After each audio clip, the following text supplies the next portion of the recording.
Chapter 8 The Invention Convention Detention. After school, Mr. Krupp ushered George and Harold into the detention room and wrote a long sentence on the chalkboard.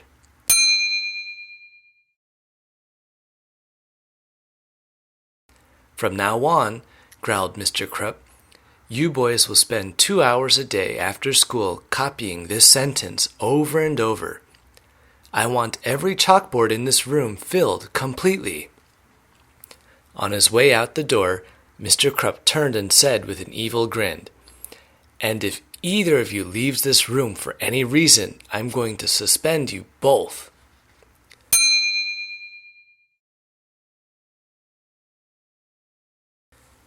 Now, as you might have guessed, writing sentences was nothing new to George and Harold. The two boys waited until Mr. Krupp left the room. Then they each took 4 homemade wooden rods out of their backpacks. The rods had holes in them that George and Harold had drilled in George's dad's wood shop.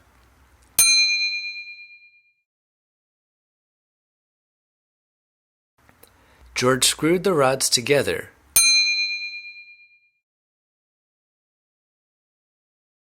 while Harold inserted a piece of chalk into each hole. Then they each took a pole and began copying Mr. Krupp's sentence. Every time they wrote one sentence, the wooden poles made 12. After about 3.5 minutes, every chalkboard in the room was completely filled. George and Harold sat down and admired their work.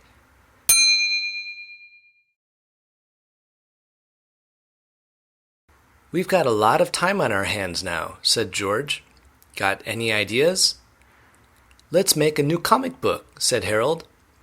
So the two boys took out some paper and pens and created an all-new adventure about their favorite superhero. It was called Captain Underpants and the Attack of the Talking Toilets. Chapter 9 Captain Underpants and the Attack of the Talking Toilets by George Beard and Harold Hutchins. Captain Underpants and the Attack of the Talking Toilets. Story by George Beard. Pictures by Harold Hutchins. One day at school, everything was pretty normal. The lunch ladies were serving toasted rat sandwiches. The principal was yelling, "Blah, blah, blah." And the gym teacher was being mean to everybody. "My grandma can run faster than you guys." Then a UFO appeared. It zapped the school with an evil ray. The ray made all of the toilets come to life. It made them evil, too. The toilets were hungry. Yum, yum, eat 'em up. So they ate the gym teacher. "Help! The toilets just scratched somebody's car and ate up the gym teacher." "Lord have mercy! Was it my car?" "This looks like a job for," crash, "Captain Underpants." Captain Underpants ran to the storage room. Yum, yum, eat 'em up. He found a bunch of plungers.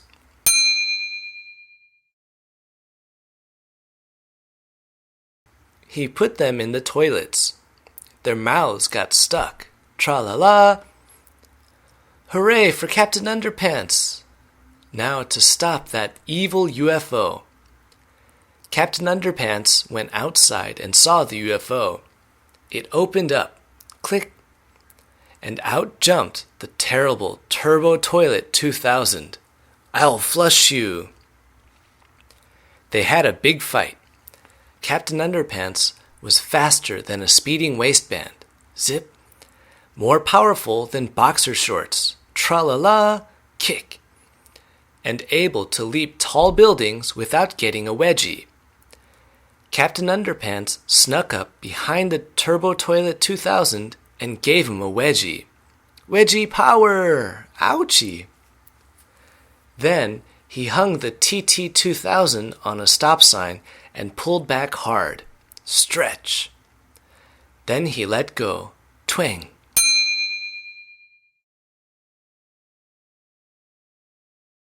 Kaboom! The spaceship blew up and all the toilets returned to normal. Hooray! Even the gym teacher escaped. Aw, man. The end. Chapter 10. A Big Mistake. George and Harold sat together in the detention room, reading through their newest comic book and beaming proudly.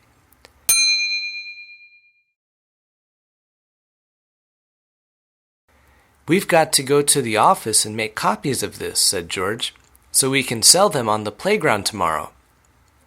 "We can't," said Harold. "Don't you remember? Mr. Krupp said he'd suspend us if he caught us leaving this room." "Then we won't let him catch us," said George. George and Harold sneaked out of the room quietly and crawled down the hall to the office.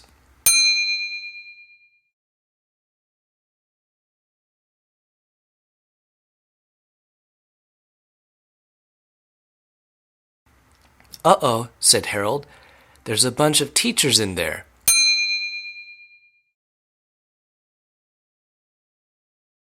"We'll never get to use the copy machine." Said George. "Are there any other copy machines in this school?" "How about the one that Melvin had in the gym?" asked Harold. "Oh yeah," said George. George and Harold crept over to the gym and found the Patsy 2000. "I wonder if this machine still makes copies," said Harold. "Melvin did say that he had made some adjustments to it." "Oh, he probably just crammed a mouse in there to fool us," said George. "It's the oldest trick in the book."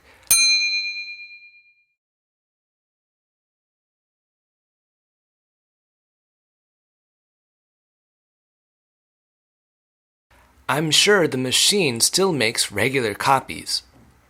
George placed the cover of their new comic book face down on the glass screen and pressed start.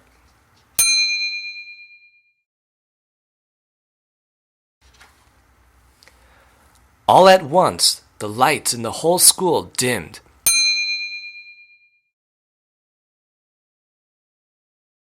And the Patsy 2000 began to shake and clunk around wildly. Giant volts of static electricity zapped out the bottom of the machine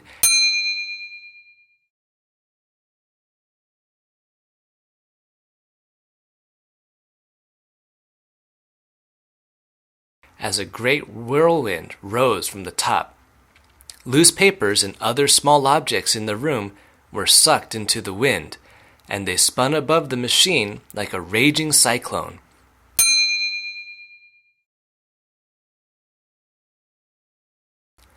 "I don't think it's supposed to do this," shouted George over the horrible noise. Finally, after a series of flashes and loud zaps, the noise, wind, and sparks stopped altogether. The only sound that could be heard was of something groaning and clawing about inside the bloated, battered frame of the Patsy 2000.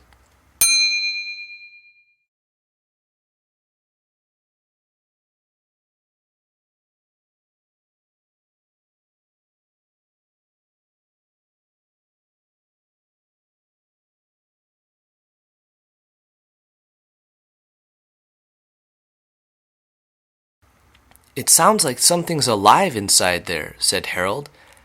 George snatched the comic book from the top of the machine.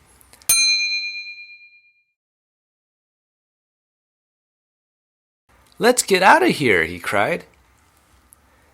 Just then, a small ding was heard, and a full-sized, shiny white toilet emerged from the side of the Patsy 2000.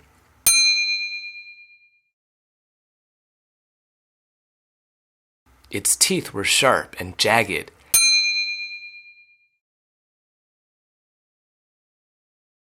and its angry eyeballs glowed with red, swelling veins.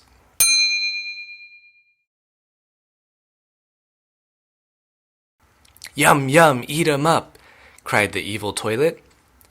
Almost immediately, another talking toilet emerged, followed by another, and another, and another. "Yum, yum, eat 'em up," they cried. Oh no, Melvin was right. The photoatomic transambobulating ectophantripulitonic zanziptomizer really does create living, breathing, three-dimensional copies of two-dimensional images, Harold cried convolutedly.